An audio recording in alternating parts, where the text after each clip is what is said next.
Welcome to இந்த house. இன்றைக்கி நம்ம சுவையான பால் பன் எப்படி செய்யலான்னு பார்க்கலாங்க. அது நல்லா டேஸ்ட்டாகவும் சாஃப்டாகவும் நல்லா இருக்குங்க. வாங்க ரெசிபிக்குள்ளே போகலாம். அதுக்கு ஒரு பவுலில் 2.5 ஸ்பூன் தயிர் சேர்த்துக்கிடணும். அதோட ஒரு பிஞ்ச் ஆஃப் சால்ட் சேர்த்துக்கிட்டு 2 ஸ்பூன் பவுடர் சுகர் சேர்த்துக்கிடணுங்க. எல்லாத்தையும் நல்லா ஒன்றோட மிக்ஸ் பண்ணி விட்டுக்கிடணுங்க. மிக்ஸ் பண்ணி விட்டுட்டு குக்கிங் சோடா அது ஒரு 1/4 ஸ்பூன் அப்படி சேர்த்துக்கலாங்க. சேர்த்து எல்லாம் மிக்ஸ் பண்ணி விடணுங்க.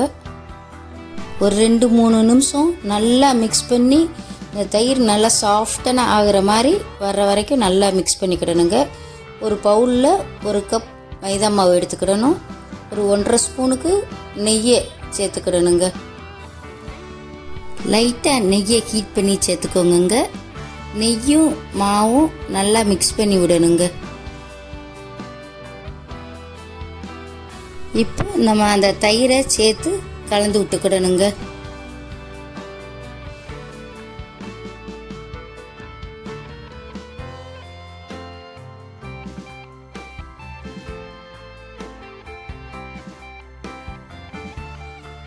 மாவோட தயிர் நெய் எல்லாம் சேர்ந்து நல்லா மிக்ஸ் ஆகணுங்க. அப்புறம் கையில் நல்லா பிசைஞ்சு விடணுங்க. கொஞ்சம் தண்ணி சேர்த்து இலகுவாக பிசைஞ்சுக்கிடணுங்க. சப்பாத்தி மாவு பதமும் இல்லாமல் தோசை மாவு பதமும் இல்லாமல் இலகுவாக ரெண்டுக்கு நடுவில் இலகுவாக பிசைஞ்சுக்கிடணுங்க.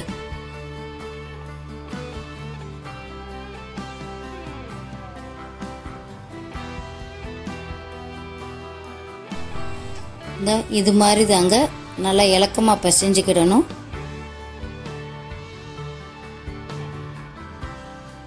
ஒரு 5 நிமிஷம் இது மாதிரி சுற்றி சுற்றி பிசைஞ்சு விட்டுக்கிட்டே இருக்கணுங்க. அப்போ தான் மாவு சாஃப்டான ஆகும். அப்படியே பிசைஞ்ச மாவை ஒரு 1/2 hour ரெஸ்ட் எடுக்க விடணுங்க.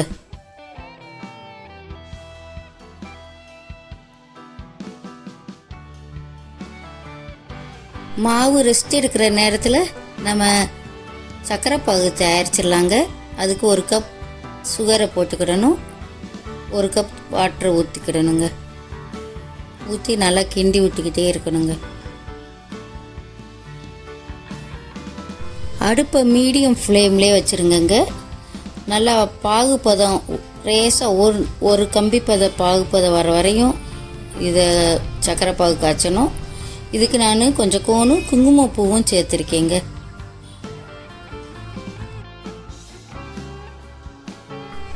சர்க்கரை பாகு ஒரு கம்பி பதம் வந்துருச்சு பாருங்க.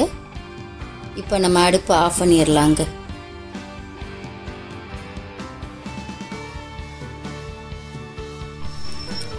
நம்ம ரெஸ்ட் எடுத்த மாவை கூட்டிகிட்டு வந்துடலாங்க.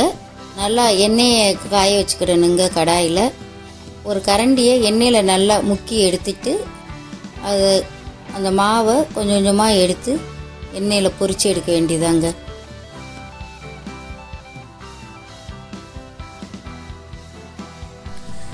அடுப்பை மீடியம் ஃப்ளேமில் வச்சுக்கிடணுங்க. கூட்டி வச்சிங்கன்னா வேகமாக செவந்து போயிடும். இதை நல்லா பொன்னிறமாக பொரித்து எடுத்துக்கிடணுங்க. எடுத்து நேரடியாக சர்க்கரை பாகுலே போட்டுறணுங்க. அது நல்லா ஊறுறதுக்கு வசதியாக இருக்கும். ஹீட்டோடு போடுறதுனால நல்லா ஊறுங்க. ஆனால் 5 நிமிஷத்துக்கு மேலே அது சர்க்கரை பாகில் இருக்கக்கூடாது. வெளியே எடுத்து வச்சிடணும். அப்போ தான் ஊறி வடை சேப்லேயே நல்லா இருக்குங்க. அல்லாச்சின்னா ரொம்ப நேரம் இருந்தால் சொதன்னு போயிருங்க. எல்லா பால் பனியும் தனியாக பிளேட்டில் எடுத்து வச்சிடலாங்க. பாருங்கள் பால் பனி எவ்வளோ அழகாக இருக்குதுன்னு. இது மேலே நம்ம சுகர் பவுடரை அப்படி மேலே தூவி விடணுங்க. இந்த ஸ்வீட்டை ஈஸியாகவும் லேஸாகவும் செய்யலாங்க. குலோப்ஜான் மாதிரியே செஞ்சாலும் இது ஒரு டேஸ்ட்டுங்க. இதை நீங்கள் செஞ்சு பார்த்து எப்படி இருக்குன்னு சொல்லுங்கங்க. நம்ம சேனலை சப்ஸ்கிரைப் பண்ண மறந்துடாதீங்க. லைக் பண்ணுங்கள், ஷேர் பண்ணுங்கள்.